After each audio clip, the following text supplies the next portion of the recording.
네, 안녕하세요. 박혜준 변호사입니다. 여러분, 이 사람과 도저히 더는 못 살겠다. 정말 살기 싫다. 정말 이혼하고 싶은 마음이 굴뚝 같은데 이혼 사유에 관한 직접적인 증거가 부족한 경우 많이 있으시죠.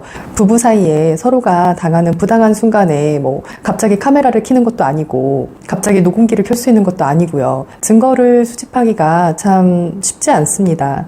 게다가 이런 상황에서 상대방은 이혼을 거부한다면 이것만큼 참 난감하고 부담이 되는 사건이 없는데요. 사실 이혼 사건에서는 전부 승소, 전부 패소라는 게 드물어요. 그 전부 승소, 전부 패소라는 거는 실질적으로 이혼을 청구를 했는데 이혼이 받아들여지지 않은 때나 적용될 수 있는 말이거든요.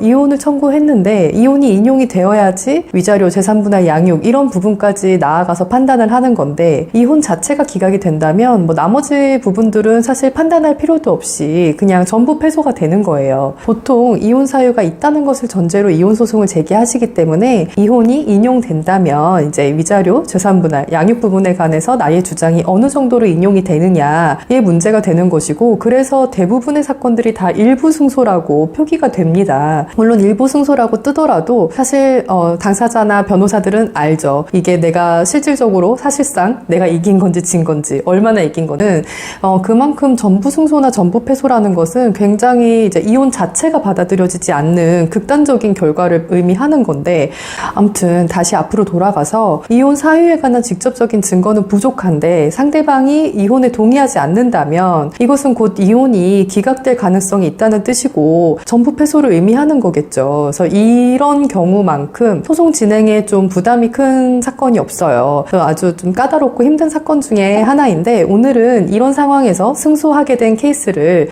얘기를 해드리려고 합니다. 이 사건의 사실관계를 간단히 말씀을 드리자면, 이 당사자들이 7, 80대의 노부부셨어요. 그리고 약 한 55년 동안 혼인생활을 유지해 오셨고 자녀분들도 5분이나 계세요. 저희의 의뢰인은 이제 할머님 쪽이셨고 남편으로부터 받을 수 있는 부당한 대우는 거의 다 받아오셨어요. 폭언이며 폭행이며 심지어 외도도 여러 차례 있었고, 자녀들 5명이나 되는 자녀들도 혼자 양육해 오신 거나 마찬가지였어요. 남편은 가정에 전혀 살림이든 육아든 관심이 없었으니까요.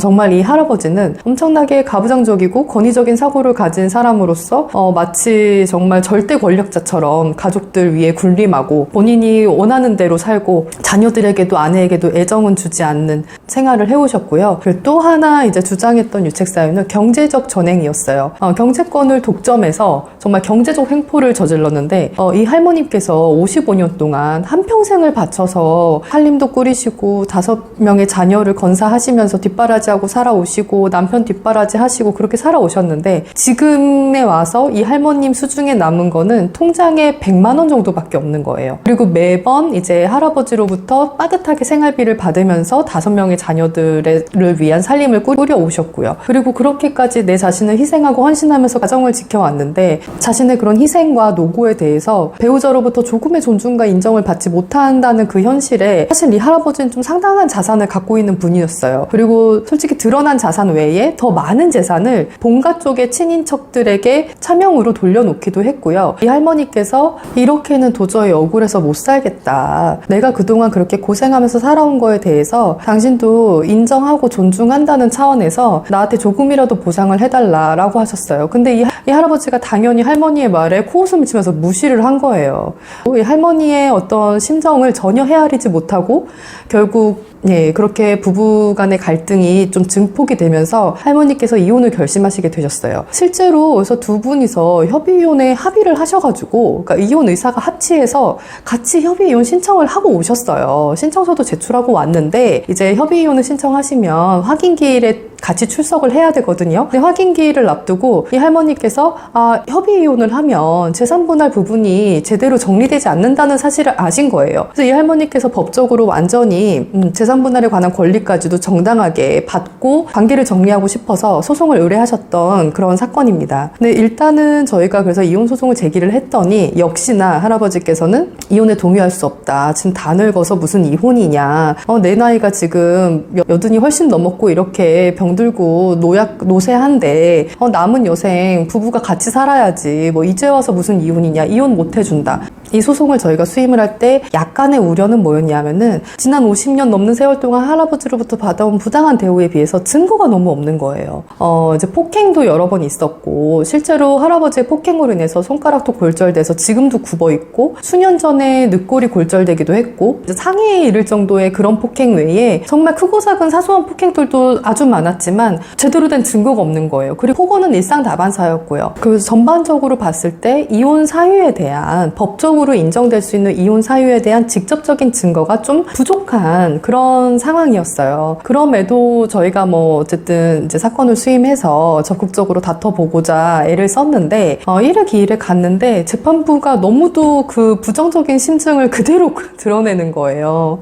그냥 쉽게 말해서 딱 이거였어요. 아니 이제 와서 무슨 이혼이냐, 뭐 그동안 내내 그렇게 참아오시고 50년 넘게 살아오시다가 왜 이제 와서 이혼이냐, 지금 이혼을 청구하는 거에 대한 그 직접적인 증거와 사유가 뭐냐, 이런 심증을 그대로 드러냈고 우려했던 부분이었는데 실제로 그런 것이 이제 현실이 됐죠. 그래서 그 이혼 인용에만 주력을 해서 정말 열심히 서면을 써서 냈는데, 우선은 피고가 분명 이 소송 제기하기 몇 달 전에는 같이 가서 협의이혼 신청을 했어요. 이혼에 동의했었단 말이죠. 근데 재판으로 오니까 이혼에 부동의한다고 하는 거예요. 피고의 이혼 거부 의사에 진정성이 없다라는 점을 이제 강력하게 주장을 해야만 했고, 그런데 이 사건이 아주 생각보다 길어졌는데 노령의 이제 당사자분들을 모시고 가사조사도 했고요. 피고가 이혼에 거부를 해서, 그리고 뭐 자녀분들의 유선 조사도 이루어졌고요. 그런 절차를 거치면서 피고가 가사조사에서 난 정말 이혼을 하고 싶지 않다, 즉 내가 원고가 원하는 거를 다 해주겠다, 이혼만은 안 된다 라고 얘기를 한 거예요. 그래서 이제 재판부도 가사조사관도 그 말을 믿고 조정기일을 자꾸 강권을 하는 거죠. 조정을 진행해보자. 그래서 조정기일에 일단 갔는데 이제 의뢰인분께서 가기 전에 이제 저희와 아주 충분히 많은 이제 시간을 갖고 소통을 하셨어요. 장모님도 사실 내심 이혼에 대해서 사실 쉽지 않은 결정이었고, 이혼을 하면 결국 자식들에게 짐이 되는 것이 아닐까, 자식들에게 걱정만 끼치고 짐이 되는 건 아닐까, 뭐 이런 고민도 하셨고, 결국에는 조정이 결렬이 됐어요. 근데 그렇게 조정기일도 진행해보고 뭐 가사조사도 진행해보고, 재판부는 계속 기일에서 이혼에 대해서, 이혼 인용 자체에 대해서 회의적인 모습을 계속 드러냈고요. 그래서 저희는 이제 계속 그 이혼이 안 되면 어떡하지에 대한 그런 부담을 안고 장기간 소송을 진행했던 사건이에요. 그래서 이혼 인용을 위한 주장을 개진하면서 당연히 재산 분할을 위한 입증 활동도 병행을 해서 재산에 관한 주장 정리도 다 어느 정도 해놓은 상태였어요. 그래서 이혼만 인용이 된다면 그것이 가장 관건이었죠. 사실 증거 자료가 너무도 부족했던 상황에서 저희가 할 수 있는 이제 모든 자료를 다 구비를 했는데, 비록 수년 전에 좀 거의 6, 7년도 더 된 사건이지만 그 사건의 뭐 진단서라든지 그리고 자녀분들의 진술서, 뭐 이제 의뢰인의 탄원서 준비할 수 있는 정말 모든 자료들을 준비를 했어요. 그리고 이제 피고의 사실 진정한 의사는 원고와 관계를 회복해서 혼인 생활을 잘 영위하고 싶다라는 것이 아니라, 결국 지금 본인이 몸이 불편하고 이제 노쇠해서 자기 마음대로 뭐 이렇게 자기 몸 하나 잘 건사를 못 하겠으니 내 뒤치다거리 해줄 사람이 필요하다라는 의미인 거고, 그리고 내 재산은 단 한 푼도 줄 수 없다라는 게 피고의 진정한 의사였던 거지, 원고와의 관계 회복은 전혀 생각하고 있지 않는 사람이었거든요. 그리고 이런 점에 이제 착안을 했죠. 아무리 고령의 부부라고 하더라도 연세를 떠나서, 연령을 떠나서 이혼의 당위성에 대해서 살펴봐야 되는 문제인 거죠. 그리고 사실 이 사건 같은 경우는 당사자의 연령이 고령이라고 하더라도, 그래서 지난 55년을 참고 살았다 하더라도 남은 여생을 마찬가지로 참고 살기를 요구하는 것은 당사자에게 너무 가혹한 거라는 그런 측면과, 이 사건에서 제가 강조했던 부분이, 만약에 이혼 청구가 기각이 된다면, 그렇다면 이들은 법적인 혼인관계가 계속 지속되는 것이고, 법적으로 원고에게는 피고와 동거해야 할 의무가 발생합니다. 근데 원고도 마찬가지로 지금 굉장히 노쇠하고 건강도 쇠약해진 그런 상태에서 피고와 동거할 의무는 부여되면서, 반면 부부 공동 재산의 경우 전 재산이 다 피고 명의로 되어 있기 때문에 원고는 그 재산에 대해서 어떤 권리도 행사할 수 없는 그런 상황이 발생하게 되는 거예요. 거예요. 법정 이혼 사유의 직접적인 증거는 부족하고 상대방은 이혼에 부동의하는 이런 사건에서 정말 이혼 인용을 위해서 정말 할 수 있는 모든 주장을 다 쏟아부으면서 결과적으로 이혼이 인용이 됐습니다. 그래서 심지어 위자료도 인정이 됐고요. 과거 보양료로서 저희가 별도로 또 청구를 했었는데 그것도 인정이 됐고요. 재산 분할은 기여도를 50%로 인정받아서